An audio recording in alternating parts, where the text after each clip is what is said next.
We are already on YouTube, sister, whenever you want to start. Oh.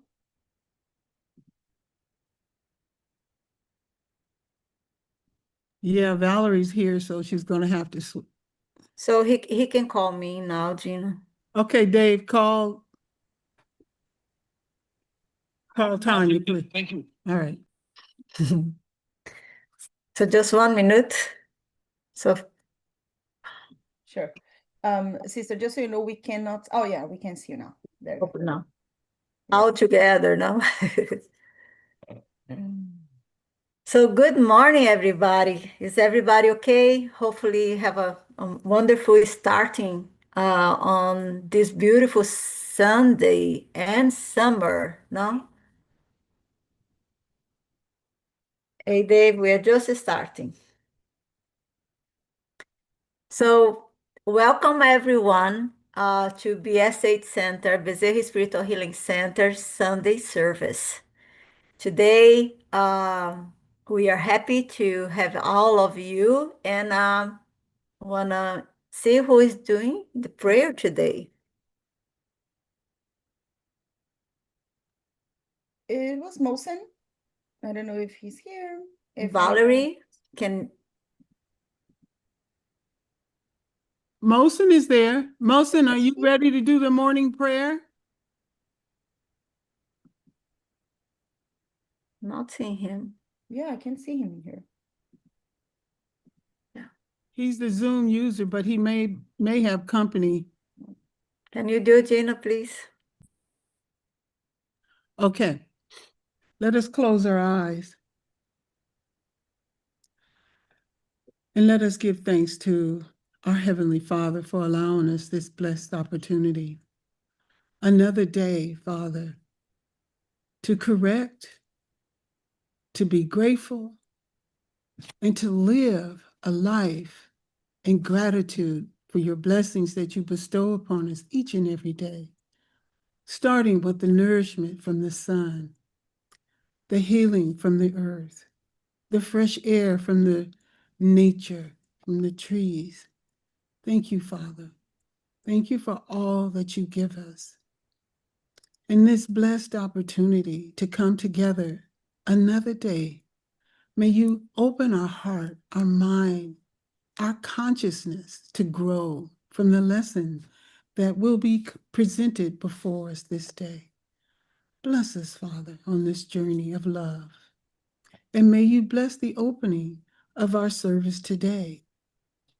In your name, with love and gratitude, Father. So be it.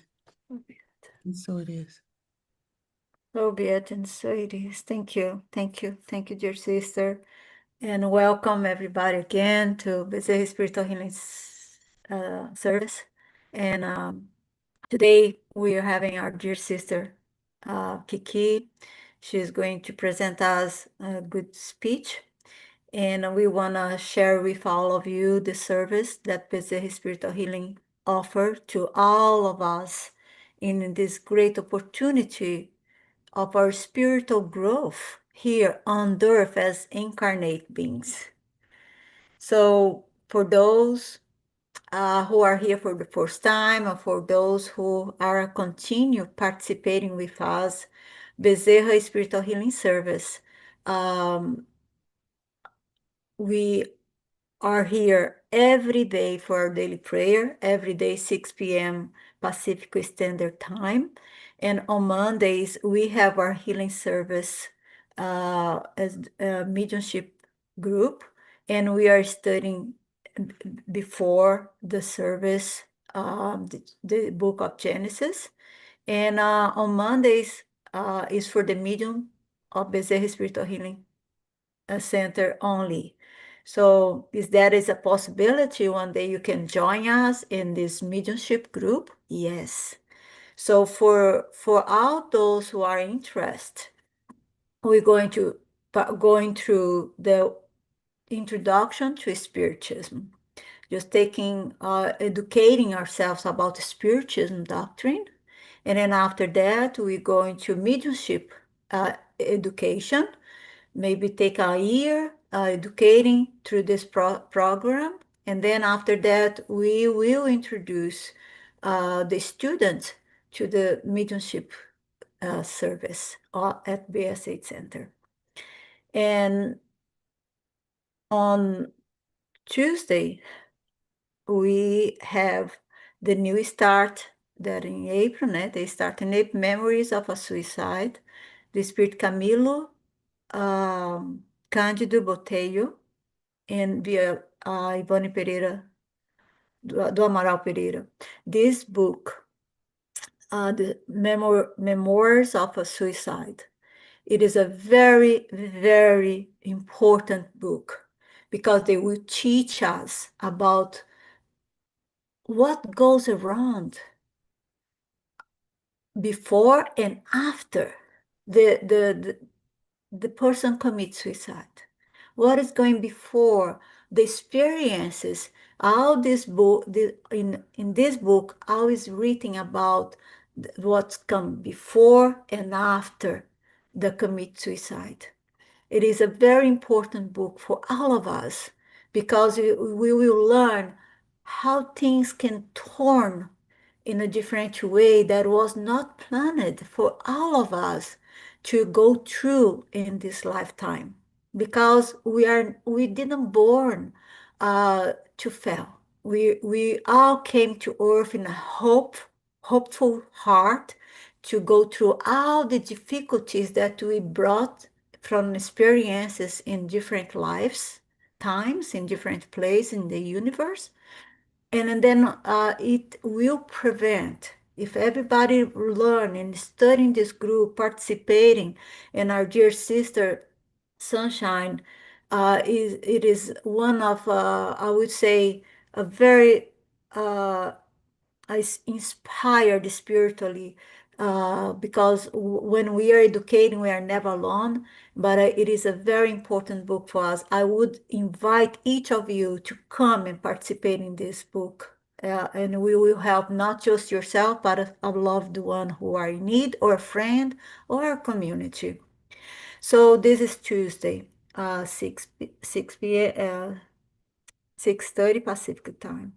And Wednesday, we start in April, the poem Stephen. And this book, we bring the life of one of the greatest apostle of that time, that Jesus was just the time just left the earth, but Paul, we have him, and is one of the greater disciple of Jesus, because he was a lawyer, and the brave very way he brought Jesus to us. He's still touching our heart by knowing his life, the way he start to spread Christianity at the first time will really impress your heart, your soul. You'll be very thankful to your soul to make this commitment on this study. And on Thursday, we had Jesus at home. Jesus in the home. One of the book that I love the most, because this is a collection. Because remember, Jesus stood with the apostle for 3 years, but we know it's more than that. But in this book, brought by Spirit Neo Lúcio to Chico Xavier, it brings the conversation, the communication, the explanations that Jesus, our Lord Jesus, have to the apostles, answer questions, bring clarification to their soul. This book is one of the greatest book on inner transformation for me. I really recommend you to come and join us on this book. And I believe that we are planning more studying for all of us to come in and studying together. And on Wednesday, we have the fraternal counseling for you to know anyone is going through spiritual problem, emotional problem, any difficulties, don't be shy. It's no charge at all. And we are here for you, to support you, to help you, to pray with you, to hold your hand, to hold your soul, your heart. Just come and share with us what you are in need, and we are here for you to embrace the difficulty with you. Please don't walk alone. We are here with you. We are here for you. And thank you so very much for being this amazing, perseverant students, spiritual students, and for the teachers, because we never cheat. We educating together. So we are all welcome to come and join us at BS8 Center online service right now. And for that, I pass to our dear sister Kiki. Kiki, this amazing being that when hold on, I want to try. When the spirit told Greg and I that we have to move out California, and but don't worry, don't worry. We already cares about it and bringing people to come and join this community for give it continuity. So they brought our dear sister to us. We love her. She embraced our group, and she with such a love and responsibility, honesty, and discipline. And but the most who count is her love to all of us. She shared with such a love. She's a great spiritual sister to all of us. As a secretary of BS8 Center, she had been fighting with us to keep this alive and live. And great mother of our dear lovely Livia, and this amazing person. And she's talking today about Paul of Tarso too.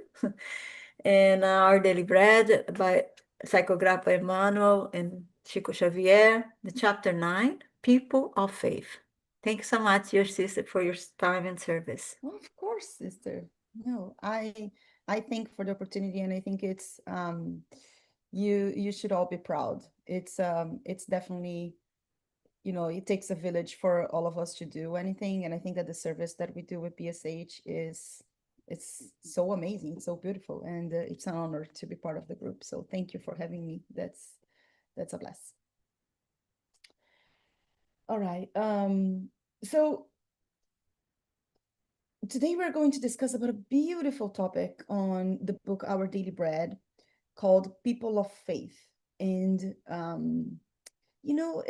it got me thinking so much. And I love Emmanuel because he brings us such like brief statements, but they come so deep. And I would try not to speak too much because, like a lot of voice can bring noise to our thoughts. So I don't want that to happen to all of us. But what I've been asking for the mentors is that I can be precise with the words, so then the right thinking that Emmanuel wanted to inspire us can get us inspired throughout this learning. And it always started with a saying from Jesus that says, therefore, everyone who hears my words and practices them is like the wise man who built his house upon the rock. And, like I think it's beautiful because Jesus is already telling us that it's not about who hears me, but about who practices what I do. Has your house built upon the rock? And what rock is this? Like that kept me thinking, because the rock is not necessarily the doctrine itself, because if that would be the doctrine, then it wouldn't be the practice, but the words. So it's not only about the doctrine, but it's about the transformed conscience that all of that Jesus is bringing to us. And I just want to remind us that Joanna de Angelis is the one who keeps teaching us about how to build a peaceful life upon the unresolved feelings that we have within us, the pride, the fear, the resentment, the regrets. everything that brings inner conflict that will weaken our spiritual foundation. So when we think about this rock, what is that rock? So I wanted to bring you to that reflection about what Joana de Angelis keeps bringing to us about self-knowledge being the liberation, because once we are freed of our own imprisonment, that is when we can think freely. And then hopefully be more faithful. Because what is faith? Like, what does it mean to really have faith? Is it someone who prays beautifully? Or is it someone who, like read the gospel really well every day by heart, know the gospel by heart, or give inspiring lectures, or who comes to the center every week? Does that mean that we are faithful?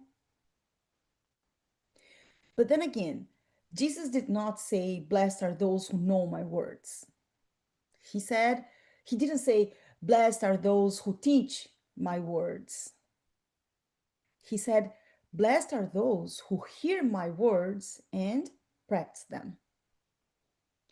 And of course, although the difference might seem small, in reality, it just changes everything, because it shows that it calls for an active role.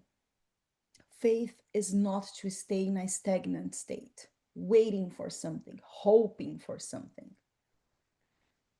In fact, to be faithful means to move towards our belief, because we know with certainty, with our unshakable faith, that something is there. But then it got me thinking, what is the difference between faith and hope? Or what is the difference between belief? So I went to look after that. And then, according to the Oxford Dictionary, faith is a complete trust or confidence in someone or something.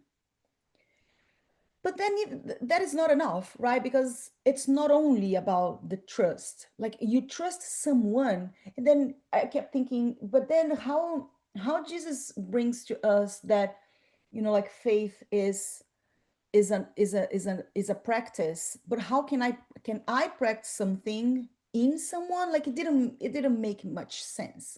So then I kept looking further, and then I found these three big aspects of faith that I found very interesting. So one is, according to the dictionary Merriam-Webster, that says the religious and principle faith, which means in theology, faith involves a devoted allegiance, trust, and belief in a higher power or supreme deed.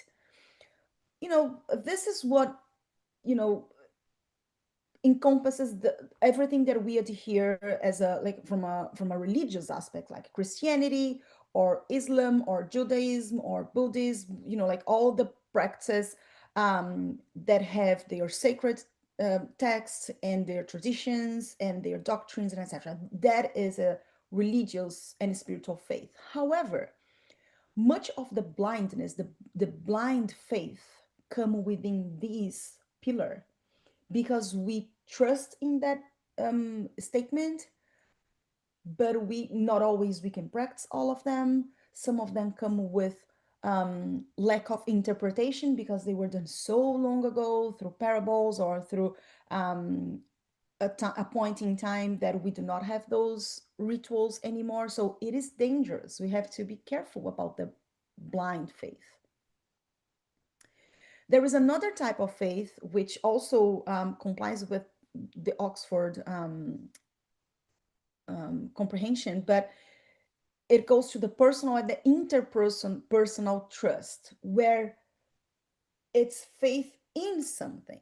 It's not on us. That's interesting. Like, we trust, we create an expectation. So it goes beyond religion, yes, yes, but it's a faith that describes the unshakable loyalty, the confidence, the trust that you place in yourself, like I have faith in me, but you can also have faith in something else, which is also dangerous because that is an expectation that we create.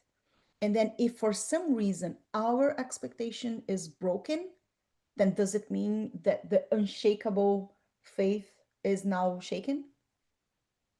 When we create an expectation in something or someone, it means that we have our personal desires in that. And faith is not necessarily related to desire, right?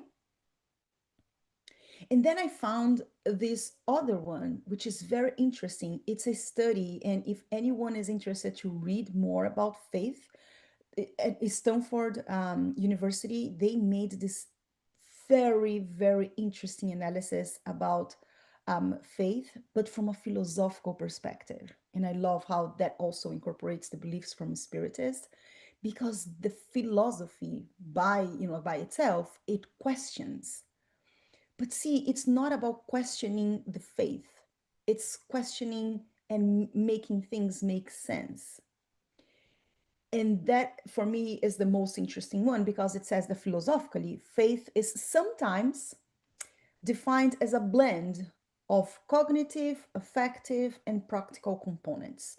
The cognitive mean the mental assets and the things that we think, that we believe, our vision, um, our values, the vision of the true of what true is, while still being um, logical as much as possible, but it also blends with the emotions and the desires. And then that's the interesting piece, because differently from the personal interpersonal trust, it's not a non-foundational expectation or desire. This, what we are saying, is to use your reasons with your emotions and practical components, meaning it can be practiced, but you believe in that, you follow that, even when you do not have empirical proof. That is faith. And that, like not having the empirical proof is also something important, because remember when Jesus said, "Blessed are those who believe without seeing." And then the book starts telling us that in the gallery of venerable people of the faith, great preachers of the gospel have always been construed as being the greatest expressions of Christianity. So, again, the word.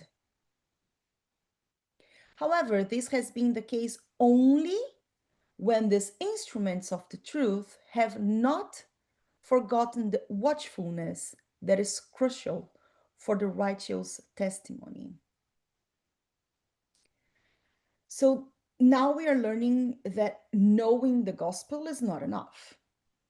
The knowledge of the lessons is definitely part of the journey, but it does not stop there. Is the action of knowing the gospel and to be watchful all that we do. So, what I'm saying is, should we study? Absolutely. The words of enlightenment must be continuously brought to touch our hearts, to touch our souls, our thinking, and our reflections, to get us watchful consistently. But being watchful does not mean that we have to be watchful for our neighbor and say, "Hey, I can see that you are still not evolved. Oh, I can see that you are still very mad about something." It shifts the entire perspective of what we are looking at the mirror.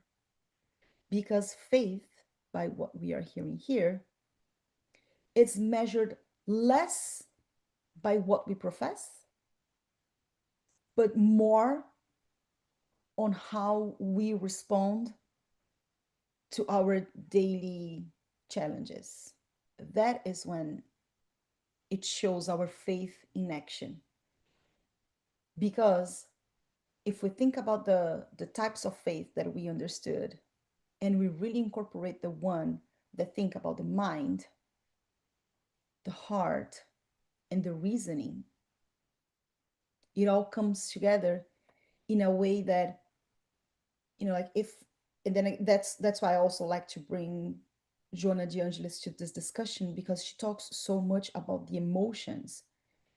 And then again, if we do not have a good balance of our emotions, how many people know about forgiveness without having forgiven someone?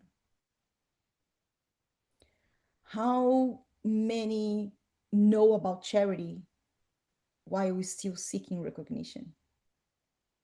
Or know about humility but still not accepting a correction?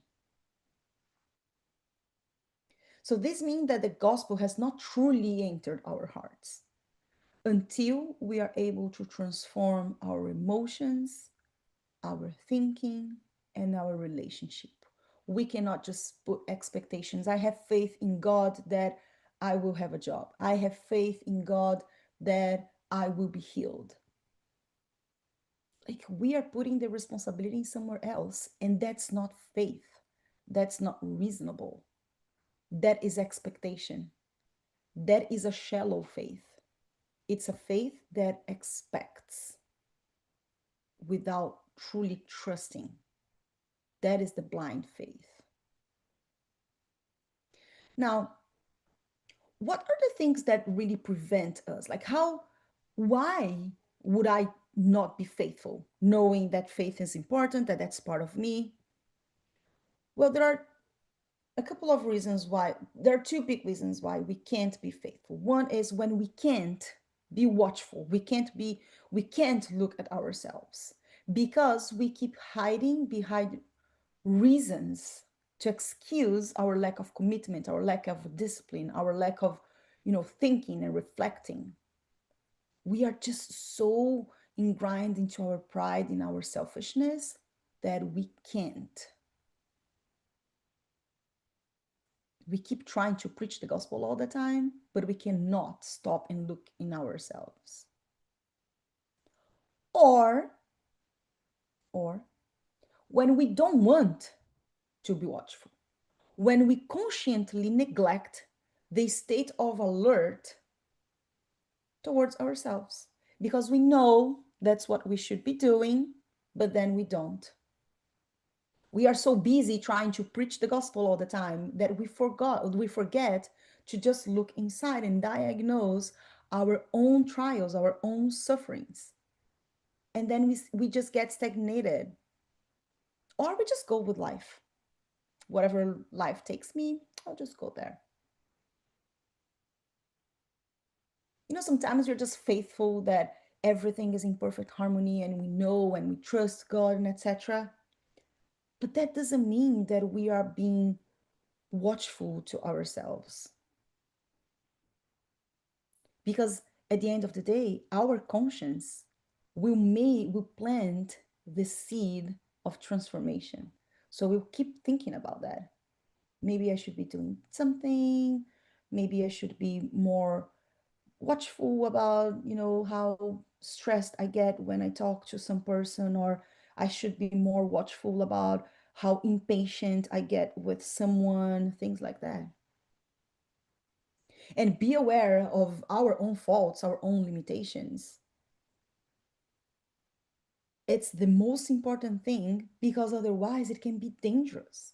Imagine how dangerous it is, us not knowing ourselves and our limits. It can turn us into extremely prideful and selfish state because we just can't look in the mirror. We refuse to look inside for some reason. Either because we believe that we are too good. Oh no, I'm already in a good place in a spiritual world. I'm just here to support people around. I'm here just to, like help out. Are we really? Or we get into the other extreme where we say, my life is so hard, things are so painful. I don't need to be hard on myself. I already have a lot going on. Really? So we have three very practical ways for us to overcome this sense of not being watchful. One is to truly study the gospel, but using those words to enlighten our thinking like actively listening to podcasts, to whatever, but actively listening. And then don't we ever forget what St. Augustine told us about the nightly review. Like truly reflect on our actions in a daily basis, if not in an hourly basis, but course correct ourselves. That is faithful because that is us putting the gospel into practice. It's us really deciding how do we want to react whenever we are put in a very difficult situation. And then I also added here the annual review because I think it's interesting and important that we celebrate the small and our big achievements. You know, when you look past your year, most of us, I don't know all of you, but most of us do, you know, like a review of the year. I always like to write a letter for myself the last day of the year, kind of reflecting on what happened and then just putting in the world what I'm committing to do for the next one. And that's really interesting because it's when you stop and think and say, oh, so last year I saw that I was willing to be more committed, more disciplined. I like, was I able to do that? Interesting. I fulfilled my commitments. Now what?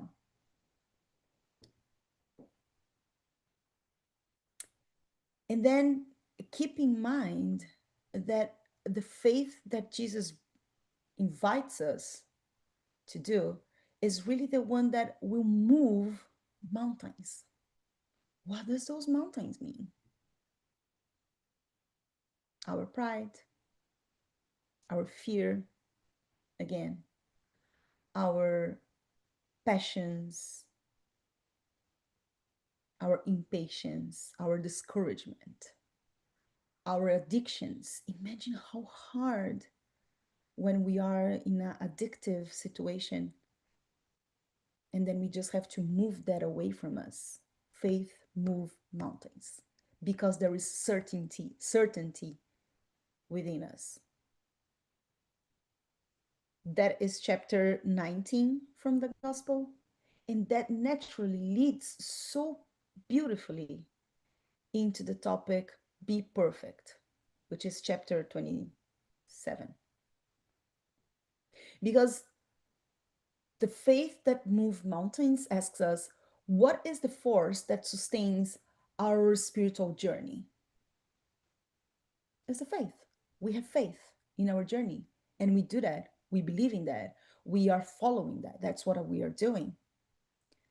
But then on the chapter about being perfect, the question for ourselves is, where is this faith leading me?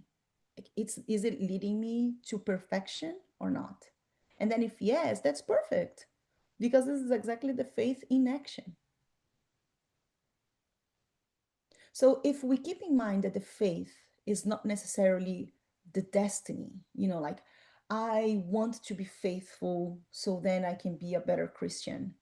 Um, but like faith is what empowers us for the journey. That is what people of faith do. We just do what needs to be done. And then Emmanuel says that, yeah, he says so that people of faith are not only those who are prodigious in words and enthusiasm, but those who also display attention and goodwill in light of Jesus' teachings, studying their spiritual content in order to apply them in their daily endeavors.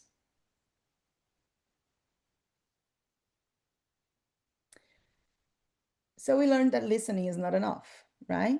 Or speaking is not enough.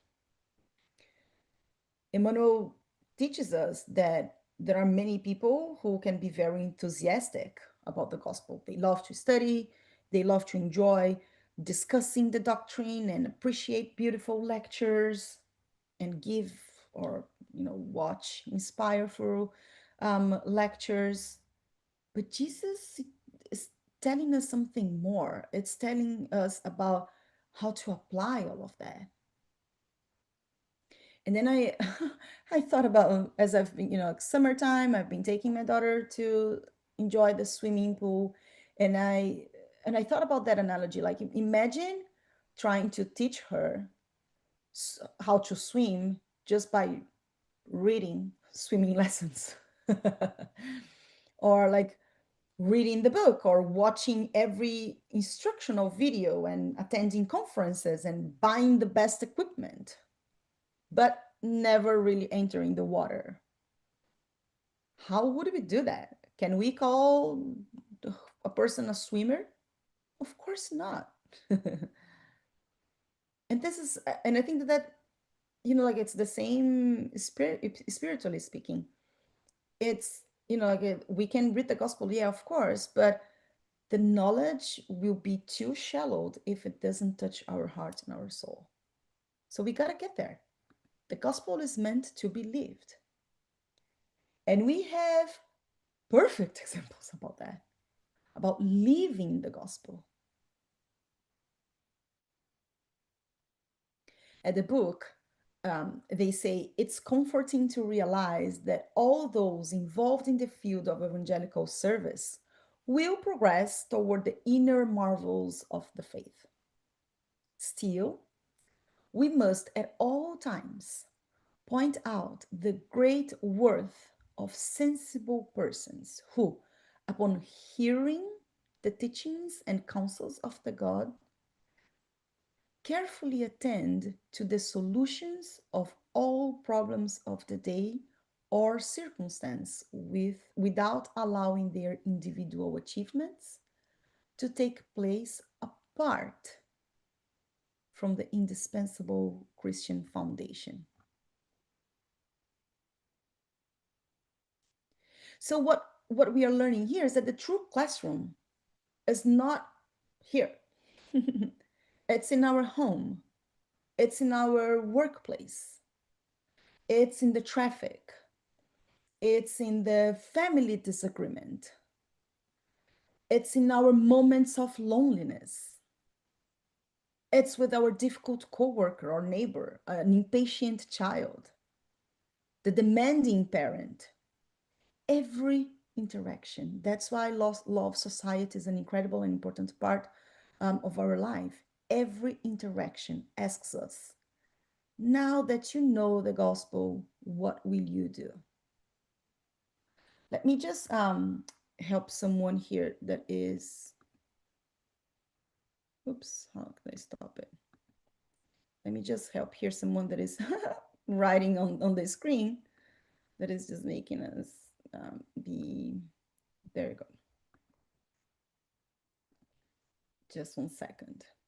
So, like what we are, and I will keep talking as I do this, but what I'm saying is, like imagine us trying to learn something without really doing anything.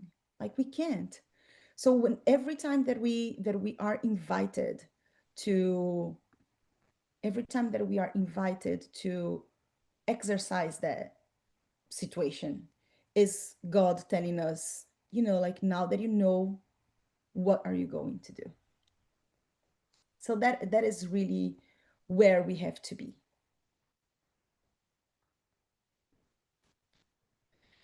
But in the book, they also tells us that the silence is extremely important because it's when we go inward. The book says, in all sorts of service, the help of the spoken words is sacred and essential.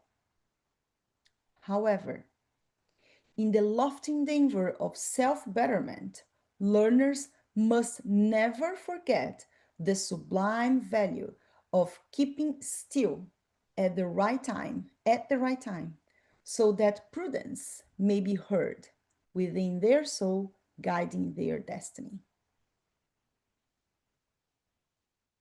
We live in a world so full of noise. So full of, everyone wants to speak.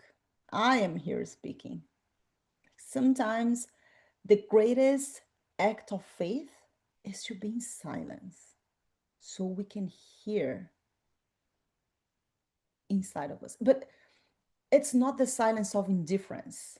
It's not about being different, but the silence that allows the wisdom to emerge, that allows us to kind of, like if we all keep talking about the radio that we have, the connection with God, it's about cleaning the antenna and make sure that the antenna is getting exactly what needs to get instead of all the noise,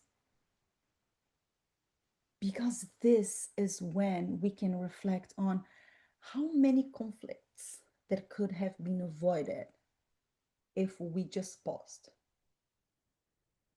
Or I was talking to Mark this week, if we just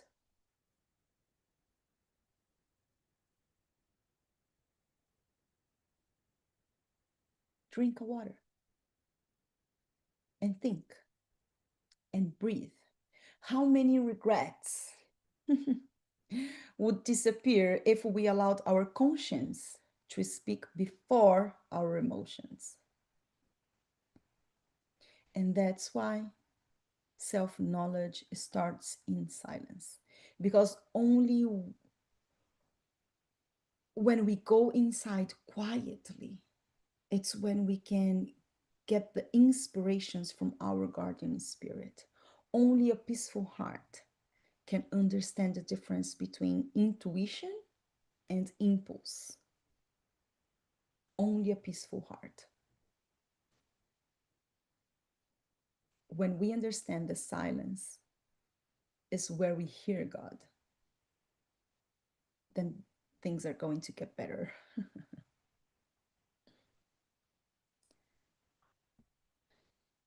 So, as you all know me, I like to bring exercises for us. So, I have here things for us to reflect on with three big questions for ourselves. I want us to reflect on those a little bit. The first question for us to reflect is, what teaching of Jesus do I already know but still postpone practicing? Maybe patience, humility, trust, maybe true forgiveness, charity. What is it? Think about that. You don't have to think necessarily about that now, but I do want to invite you to think, what is that? And then what storm am I facing right now that is inviting me to practice those those lessons from Jesus? Like instead of asking why is this happening to me, but perhaps ask, like, what foundational aspect of Jesus's lessons am I being invited to think, like, how this is helping me in my strength? And then turn all of that into a very practical embetterment. What one action can I take today that makes my faith more impactful, that will take me out of the waiting area? Not tomorrow, today. Can I make a phone call to someone? Can I reconciliate? Can I pray or apologize? I don't know, visit someone, do an act of generosity. But one thing is important that we keep in mind, that faith always begin with a concrete step. And of course, that faith, okay, it's not that all of the sudden someone who is not super faithful, it's not that the person is going to become faithful out of the, like, faith grows quietly. Faith grows, you know, one forgiveness at a time, one act of honesty at a time, one patience at a time. That is the faith in action. like any temptation that we resist, any prayer that we make sincerely, or an act of patience. That is how we, that is us being faithful as Jesus taught us. So I just wanted to remind us that the faith comes from within and it overflows. That's an unshakable faith. Because when we are confident, we just do. We do whatever we want because we're confident that that's correct. If we are hoping, if we are seeing faith as a hope is an expectation that we are putting in the future. And sometimes that kind of freezes us because we keep waiting for the future to come. We keep hoping for the healing. We keep hoping to get pregnant. We keep hoping to have a better job. That can stop us. Let us reflect if we are not just frozen for whatever reason. Because let's remember that Emmanuel told us that the words are important. Yes, the study is absolutely essential, but it will not reach its purpose if not put into practice. So let us allow that faith to overflow and to touch. Let's remember what St. Francis of Assisi told us: preach the gospel all the time, all the time, but use words only when necessary. How powerful is that? Preach the gospel all the time. Use words when necessary. That's an invitation for us to live it. With patience, it's us living faithful.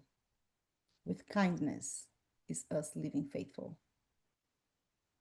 Honesty, forgiveness. Because at the end, Jesus is not going to ask us how many books did we read.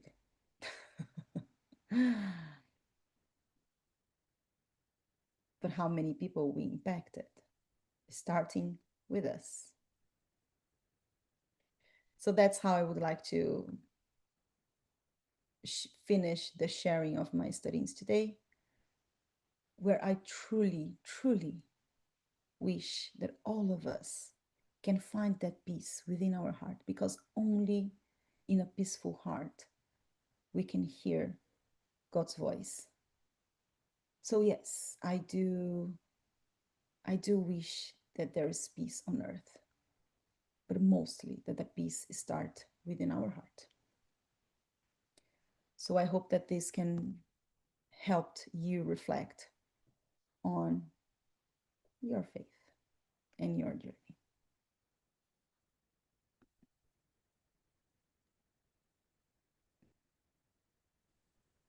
Beautifully said, and reminding us about the responsibility of education in our daily life. No, it is a short topic on the book Our Daily Bread by Emmanuel, but a lot of thoughts, a lot of information for us to share in our daily life, in our daily experiences, and a lot of help that you give to us, to a lot of tools that we can use in our daily struggles. No, it is very important not to stay there with a blind faith. What I like in I love in spiritism, and one thing that Kardec emphasized the most was about the blind faith. And it is like this: faith without reason, and equal love without wisdom, and vice versa.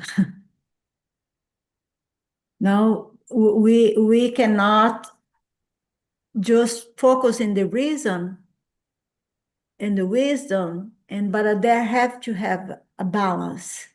No, the same, the two wings. No, we have to have always balance the faith and the reason, because we have faith in someone, in something, but what is the reason of it? How I will find that strength to know that illness will be healed, no? Without just stay in the house waiting for the medicine pouring from the heaven. We know they will, some kind of, no? The Spirit never leave us alone. But as you're speaking to a lot of notes, no, I'm not taking all of them. And what say the faith, the pregnant woman. You know, a pregnant woman or a couple who start a family, they have much no education at all in this lifetime. They don't know, but they will bring children into this life. Specifically in a poor countries, they have 5, 10, 12, 15, 3, and we here with so much reason, thinking so much about having children. Today we have one, or we don't, we have zero, no? And talk about the spirit who are reincarnate.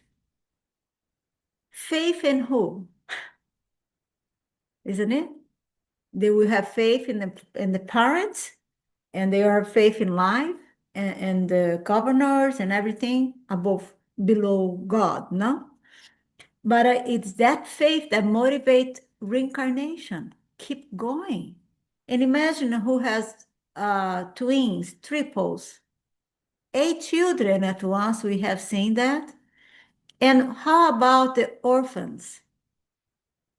They choose, they will come and they will be going to be adopted. They will be going to be rejected, no, quotation mark. And they knew that. They have faith in whom, no? So it's a lot thoughts for us to observing. Can I see the virtues in others instead the defects. Now, when you're talking about what I can do today to motivate my faith, now, forgive someone, asking for forgiveness, or let we just see qualities instead only the defects. Because when we see virtues, and then we have faith that the future will be better, the country is in a better hands, the city or whatever, the institution, no? Our life, our family, even that very difficult teenager that is going through a lot of problem. Let we see the quality on them and have faith that we shall pass, no? It's beautiful. I really recommend everybody to come, bring your thoughts, share with us. This is a very good topic. What touched you the most in this thoughts today? Share with us your thoughts. Thank you and welcome, Andrew. Thank you for being here with us. Gabriela, thank you. So good to see new faces. So open your microphone and you invite you to share with us your thoughts.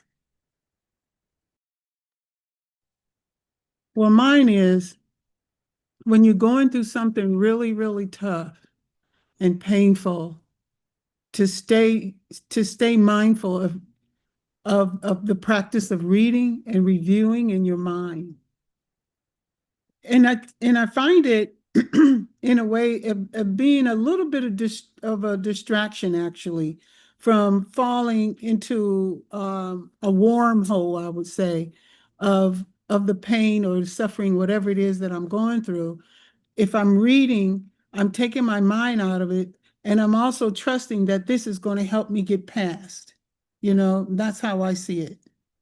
Anyway, that's my thoughts. Thanks.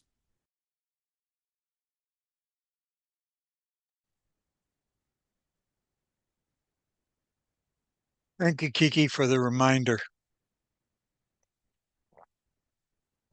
And now that you said that and seeing the butterfly behind you, um, I think that one of the things that we should never forget is that we can practice our mind. Like it's an exercise, and we can decide to exercise how our thinking. So we can, as you said, you were actively reading. Like it's different when you read very shallow and like it's a story or something, rather than like when you're actively listening. As you are reading, you are reflecting. Like that is active. Like you are actively processing the information, you are reflecting, you are exercising. And that's not simple. That's not a simple thing. And I think that this is the same. Let's say that when we are like in the middle of a panic attack, for example, I'm not talking about all the science that needs to be taken in place. Like I'm saying that absolutely we have to look at that. We have to, like have a psychiatrist, a psychologist, and all of that. In the same time, we are the ones that can command our thoughts. So we should be practicing all the time, like what are my triggers? Understand. That's why self-knowledge is so important. Like understand our triggers and understand what grounds us, and practice that. Really practice that. So if and I'm saying from someone who had panic attacks, for example, and then one of the exercises that I learned to have in the past was like walk into the grass and feel your feet. Like I had to practice all of that. It was not instinctively. So when we that is a commitment that we can do to ourselves. Just help us understand how to actively reflect on the things that we are learning.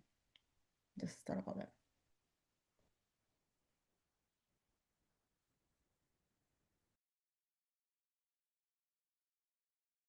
Please open your mic. It's a good topic. What did you learn from today? What you can share with us from I your always, I always like the topic of faith and what it means, and of course, does mean believing or belief. And I like the challenge of it for some reason. Um, it's in that expression. If one has the faith the size of a grain of mustard seed, it's a story in a story to me, and I see examples of it all the time. I can see examples of people believing in faith and getting things done, whether it's a sporting event or even getting through a presentation. It's a belief that you can, whether that comes from you internally or it comes from someone externally believing in yourself. Because what is that mountain? Kiki just mentioned something about anxiety or panic attacks or whatever the thing might be. And that's a mindset too. That's a mountain as well. So if one is able to get through that, you've moved a mountain.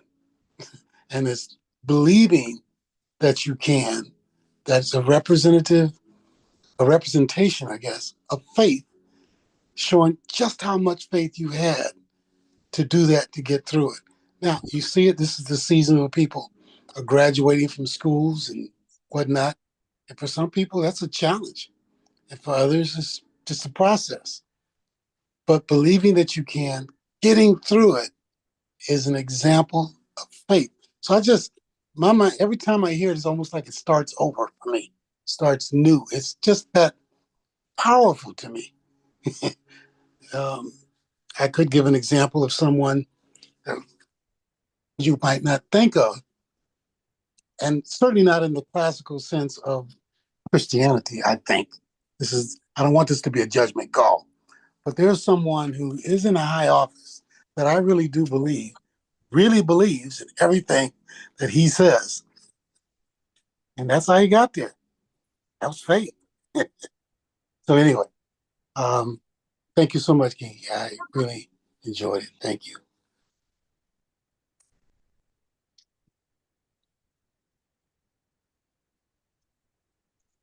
Thank you, Kiki. It was very nice, and even I couldn't hear very well. I'm in the car and I have not my reading class. I couldn't read it. And then they about faith. I cannot stop to say. That is right. Has begun with that Jesus says, when you make a house on the stable rock, that will be safe. Nobody can damage that. No storm, no rain, no wind, nothing. And so is the faith. When we have faith in something, nobody can change our mind. We have seen that. We have experienced that. We have tasted that. And God says that I wanted to create the when the man dies my image. Means that when we say we have faith in God, first we should know ourselves. We are the image of God. When we know ourselves, and we have faith. We have to see that. We have to recognize that.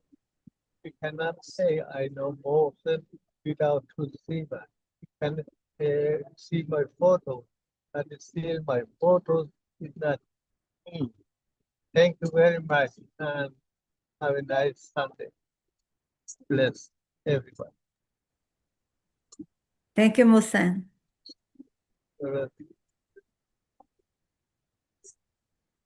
Bravo!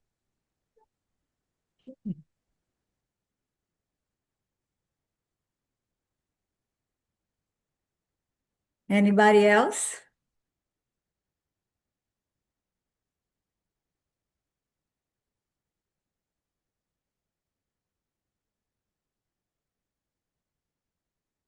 Charles, you're muted. Are you speaking? Charles, you're muted. Well, I don't have anything to say because Kiki's presentation was so on target. I appreciate that so much. Thank you. Thank you.